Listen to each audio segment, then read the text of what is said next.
Welcome to the Baynet's coverage of the 2016 general election.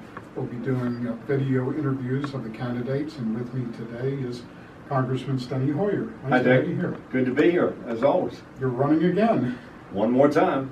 How many times has it been? Well, this will be my 19th run for Congress. So I guess you must be enjoying it, or you wouldn't be doing it. Absolutely, that's true. It's a tough job. I spend a lot of time, but it's an enjoyable job. You get to do things that you think are meaningful, make a difference for the community and for the country, and you meet a lot of great people. Let me launch into the presidential election first. Over the weekend, USA Today, for the first time in their entire history, editorialized on a presidential race.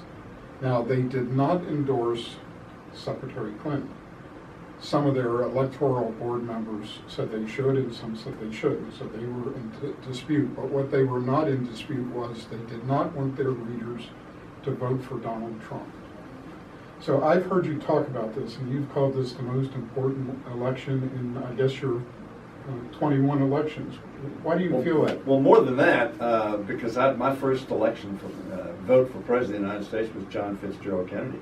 Okay. I turned 21 in 1960.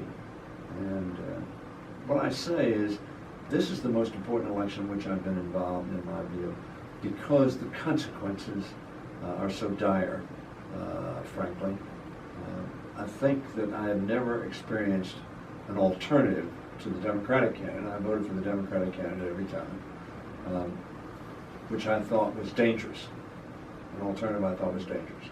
I think Donald Trump would be dangerous as the leader of our country and the leader of the free world, by virtue of his personality, the volatility, the conduct that he sanctions, and the policies that he enunciates without really thinking about them, such as the Japanese having nuclear weapons, or the South Koreans having nuclear weapons, the proliferation of nuclear bombs, and saying, well, we've got them, why can't we use them?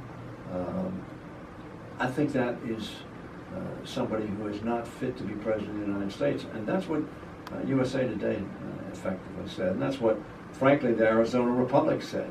It's almost always endorsed Republican presidents. That's what other newspapers who are used to endorsing Republican candidates for president have said, that he is simply not an acceptable alternative. Not only do they not support him, as USA Today, but he's not an acceptable alternative.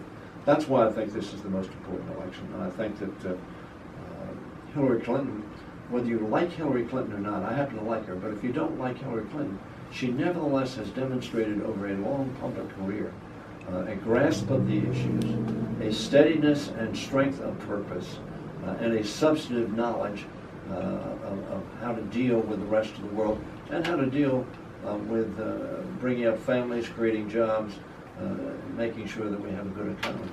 So from all that perspective, I think this is a very important election. And the Republicans, when you see an awful lot of the Republican leadership, George Bush the first didn't go to the convention. George Bush the second didn't go to the convention. Mitt Romney didn't go to the convention, their convention, the Republican convention. Why? Because they believe that Donald Trump is not qualified by any measure to be President of the United States, and they believe he's an unacceptable nominee of their party. And I'd be surprised if those three didn't all vote for Clinton. Not because they're for Clinton, but they believe Clinton will not be a danger to the United States of America, will have rational policies. They may disagree with some of them, but that they don't have that confidence in Donald Trump. So you've known Secretary Clinton for a long time. I have. Could you state to our audience that maybe people don't know about her that would convince them that she's the right choice? Dick, I think she's, a warm, engaging, good sense of humor person dealing with her. I'm not sure that comes across to people. I think she's a more private person than most would believe of somebody who's running for president of the United States or who's been a United States senator. But she is very focused on issues. Throughout her adult life, from graduation from college to today, she's been focused on people issues, on families, on children, on making lives for average people better. And I think that if people really got to know her personally, they would really like her. She is a likable person. But in public, she's not as gregarious as some, although I think, frankly, in the last debate, she was very, very good. She was precise, focused, substantive, strong, steady, all the qualities that you want in a President of the United States, and her opponent was not. Let's talk about the bases in Southern Maryland, which is our #1 economic development issue. It's job one, I guess. Right, absolutely. So Pax River, Indian Head, Webster Field, and to a lesser extent Chesapeake Beach. Some people over time have said, mostly your opponents, that it didn't make any difference whether Steny Hoyer was in office or not. Things would have happened at the base regardless. What would you say? Well, I think we have a recent example where that's absolutely not true. And I think Assistant Secretary of Defense came down here and said it wasn't true. And that dealt with our radar system that was put at risk by the windmills that were proposed for the Eastern Shore, that were going to go up 700 feet. Frankly, for the only time in DoD history, they reversed a decision that was pretty far down the road by the time I got engaged in it. And I talked to Admiral Dunaway and said, look, is this going to harm our facility? He said, yes, it will. I said, well, he opposed it. He said, well, the big Navy wants to move forward with this. And I said, well, but if it's harmful to the base, we should oppose it. He said, well, I understand that. I said, well, if I oppose it, will you support me? And he said he would. And very frankly, we worked on that. John Bohannon and on my staff worked on it. He was then in the House of Delegates as well. And we turned that decision around. But I think over the years, in terms of base closure, we've won every time we've had a base closure. And if you talk to Bob Waxman, who ran NESE, Naval Electronic Systems Engineering Activity, now Webster Field, if you ask Bob Waxman, did I make a difference? He would say, absolutely. He would say many of the things, positive things that happened, not only at Webster Field and NESE, but also at Pax River, would not have happened without Steny Hoyer's advocacy. And I'm very proud of that. I think, obviously, we've worked as a team, the community, the naval alliances, the Patuxent Partnership, the county government, the state government, federal government, have all been engaged, so I've been a partner with them. So I didn't do it alone, but I think my opponents, of course, say, oh, well, it would have happened anyway. Most of the people that are involved in those activities say that's not the case. So should we be afraid of another BRAC? I mean, we've benefited from the past BRACs. You know, I don't fear a BRAC. And the reason I don't fear a BRAC is because I think we do such substantive work. We have such quality people, and we're so essential to the national security. I tell people there's a BRAC going on every day at the Pentagon. Mm-hmm. There's somebody talking about, well, it'd be better to do this activity some other place. Or perhaps saying maybe we could take this activity and put it at Pax River. So what a BRAC does is it brings all of that out into the open. You know when it's going to be discussed, you know what the schedule is, you know when who the decision makers are. So it's much more transparent activity than is the day-to-day BRACs that I think are occurring. We don't call them BRACs, but there are decisions being made by people. We may not know who they are or when they're going to make the decision or what effect it's going to have. So is unmanned our future here? It is certainly one of our futures here, absolutely. And as you know, I've been very involved in that. As you know, we just had a symposium at the Higher Education Center. And I think what we saw there is we have married the University of Maryland, other higher education institutions, our Center for Higher Education here, and focusing on UAI, unmanned aerial vehicles. And Webster Field, we were out in the front of that, providing for facilities to house and test UA vehicles. So I think that we are ahead of that game. We've also, as you know, as a result of John Bohannon, former Delegate John Bohannon's work and my work, working with Governor Christie and Governor McConnell Virginia, we are now a center of excellence for UAVs. Critically important, and as you know, there were 6, now a couple have dropped out. I think we're going to be one of the premier sites in the country, and I think that's certainly going to be a big part of our future. It won't be exclusively part of our future. We have a lot of capabilities at PAX and at Webster Field, but certainly that's going to be one of the focuses that I think will be very beneficial to us.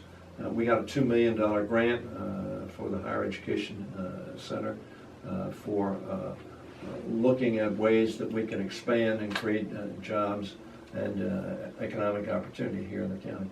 Okay, a couple of other issues. Medicare and Social Security. What are we going to do about it? Well, I think we have to look at those. We need to make sure that they're there for people in the future.